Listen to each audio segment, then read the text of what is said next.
Yo, what's up guys? Welcome back to my channel where I help you guys learn Photoshop and make your own stream graphics. In today's video, we're going to be checking out on how to make these Twitch panels. If you guys haven't watched my previous video, which will be somewhere in here. I don't know, I've never done it before. It's one of these. If you guys go back to that video, I actually show you guys how to download fonts, where to find the fonts, and how to install them into Photoshop. Also show you guys how to download logos and how to place them in Photoshop, so be sure to check that video out if you're having any questions on how to do those things. If you guys are all set, let's hop right in.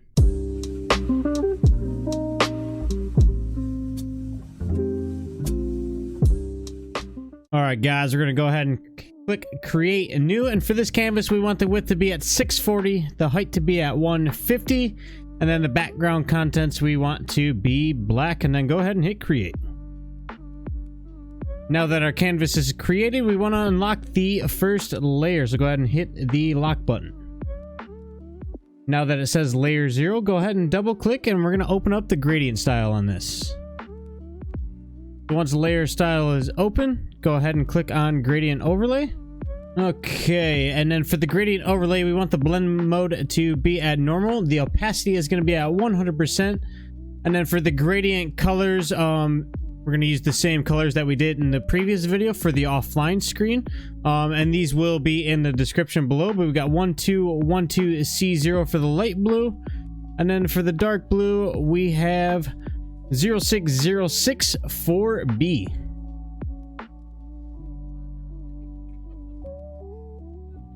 Go ahead and click OK on all that. And then for the style, we want it to be radial, guys. And then angle is going to be at 180 degrees. And then scale is going to be at 115%. Once we've got all these settings here, we're good to hit OK. And then you can see we got our nice gradient here. Should be a little bit brighter in the middle and then darker on the outsides. From here, we're going to want to add our white border next. So we're going to click on our rectangle tool. Click anywhere in this canvas here. We're going to have this be at 640. Whoops. Oh my God, Nick. 640 by 150. 640 by 150, guys. And go ahead and hit OK. And then right up here, we're going to want to change some of these settings. So we're going to want this to be at no fill. And then for the border, we want the fill. And we're going to want it to be white. And then we're going to want this at 2 pixels. Now go ahead and hit V for your move tool, and let's center this bad boy up. And it helps if I hit the right thing.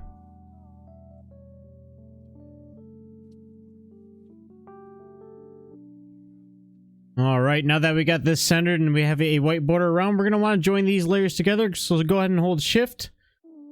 Click on the bottom layer, and then you'll see these two are highlighted, and we want to go up to layer and merge layers.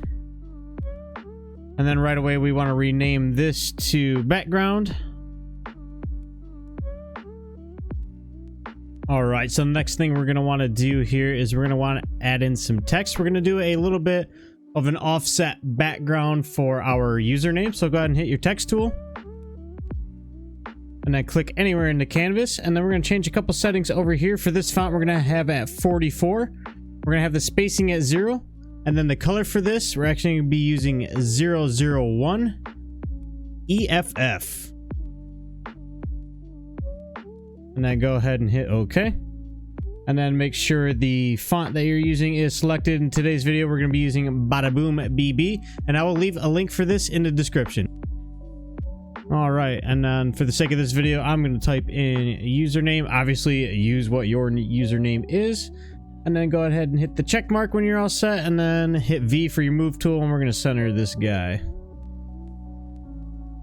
Now that we got it all centered, we see we got a little bit of overhang on our border, so we're going to trim that up here in just a second. Before we do, we're going to have to rasterize this layer, so right click on the layer, and then go ahead and click on rasterize type. Next thing we're going to do, we're going to grab our rectangle marquee tool. And then we're going to trim these. So let's zoom in by holding Alt and using the scrolly wheel on our mouse. If you're on a laptop, all you have to do is pinch and zoom. And then to pan around, guys, all you have to do is hold the space bar. And then you see the little pan guy pops up, and then we can just move this around like so. So what we want to do with this selected,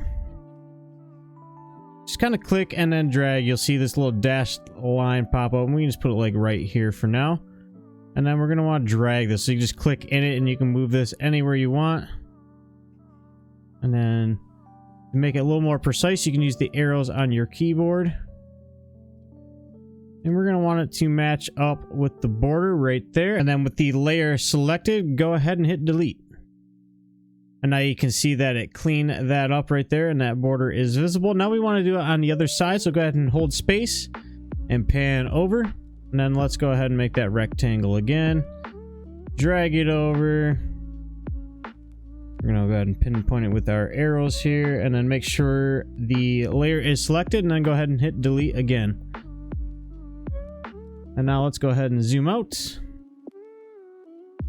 And now you can see that those are completely gone. Alright, and the next thing we're going to want to do is we're going to want to change the opacity to the username. So go ahead over here in the opacity box with the username layer selected and change it to 15%. And now you can see that the username is vaguely there. So next thing we're going to want to do is we're going to want to group these two layers together. We don't want to merge them. The reason we don't want to merge them is in case the username at some point we think it's too bright or it's too dim, we need to change the opacity on it. We can go back in and do that, versus if we merge these now, you'll never be able to go back and do that. So with your first layer selected, hold shift and click on the second one and then hit the folder down here for group. And we're going to go ahead and name this background. So just double click where you see it says group 1 and type in background.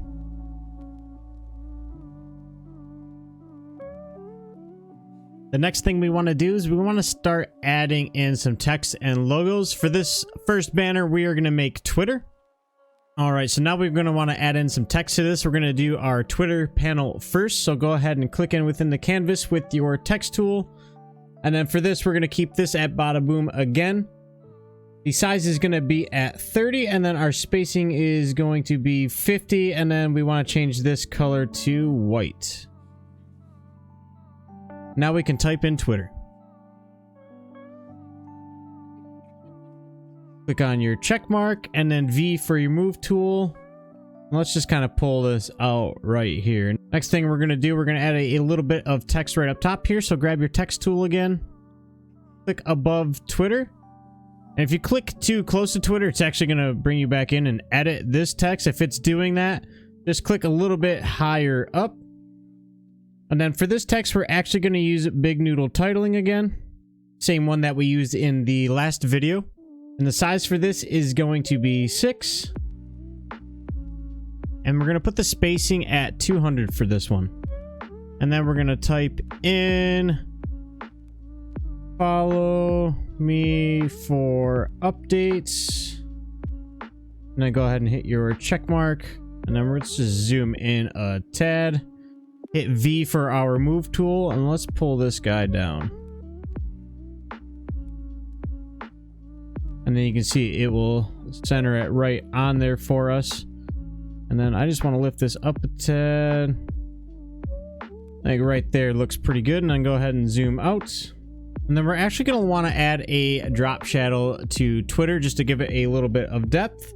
So right here on your Twitter text layer, go ahead and double click. And then click on drop shadow. And then for these settings, we want the blend mode to be on normal. We want the opacity to be on 75%. The angle is going to be at 90. Distance at 5 pixels. Spread is going to be at 0. Size is going to be at 15 pixels. And then our noise is going to be at 0%. And then once you have all of these settings here, go ahead and click OK. And then the color is actually also going to be black on this, guys. Now you can see it gave it just a little bit of depth. It's not very visible, but it is there and subtle.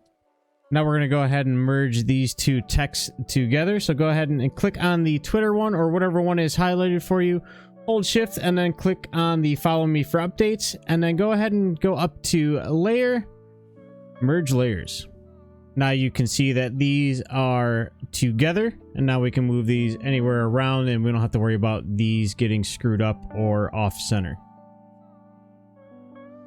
The next thing we're going to do is we're going to grab our rectangle tool. We're going to click in the canvas. And we're going to have this 3 pixels by 125 pixels. And then up here in the color box, you can either do it here or up top.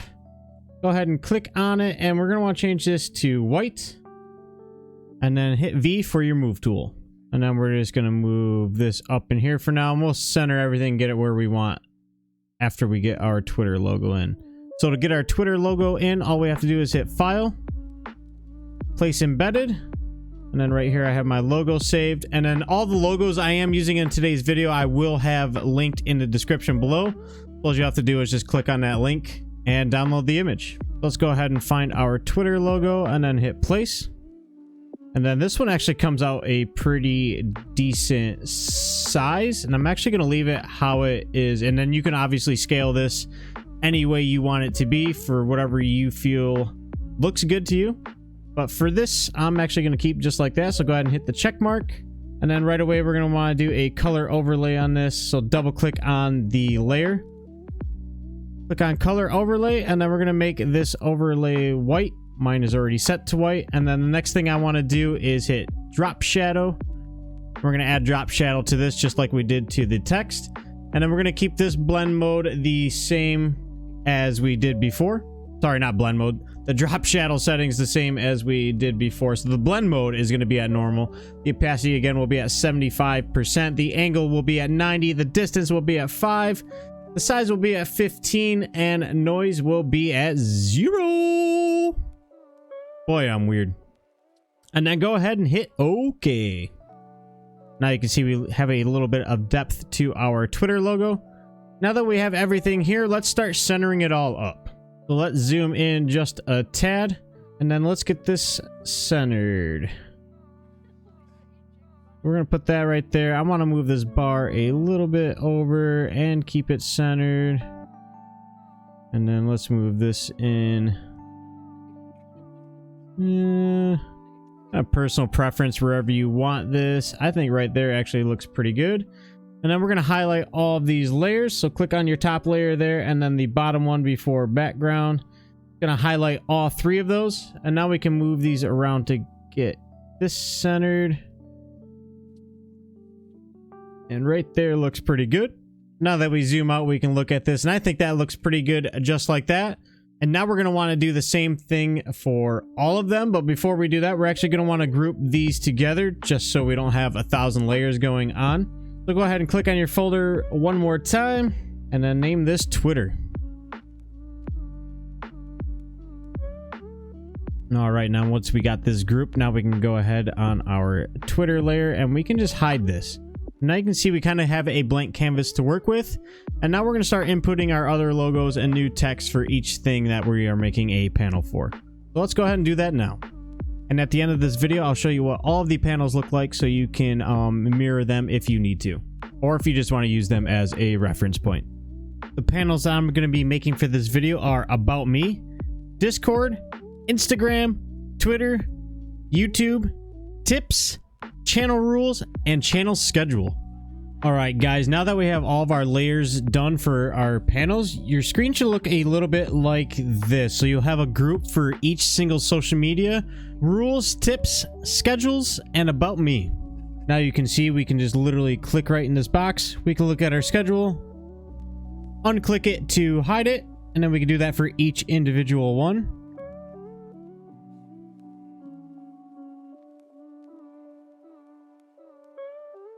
And your screen should look just like this. From here, we're going to want to export all of these individually.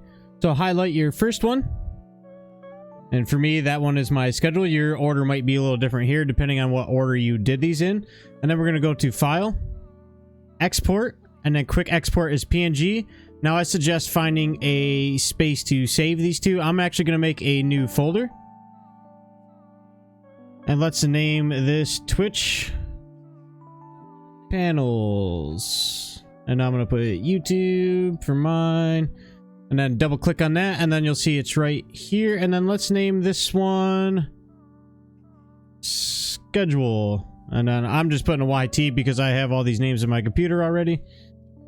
And then hit save. Now let's go ahead and hide this layer and make the next one visible.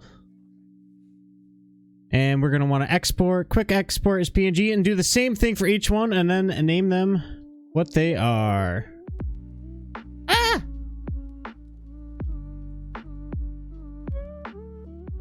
All right, guys, now that we have all of these layers exported as a PNG for our Twitch profile, we can go ahead and just save this Photoshop document as a whole. In case we ever want to make any edits to the way something looks, we can come back in and make the edit on any of these if we wish to. All you have to do is go to File, Save As.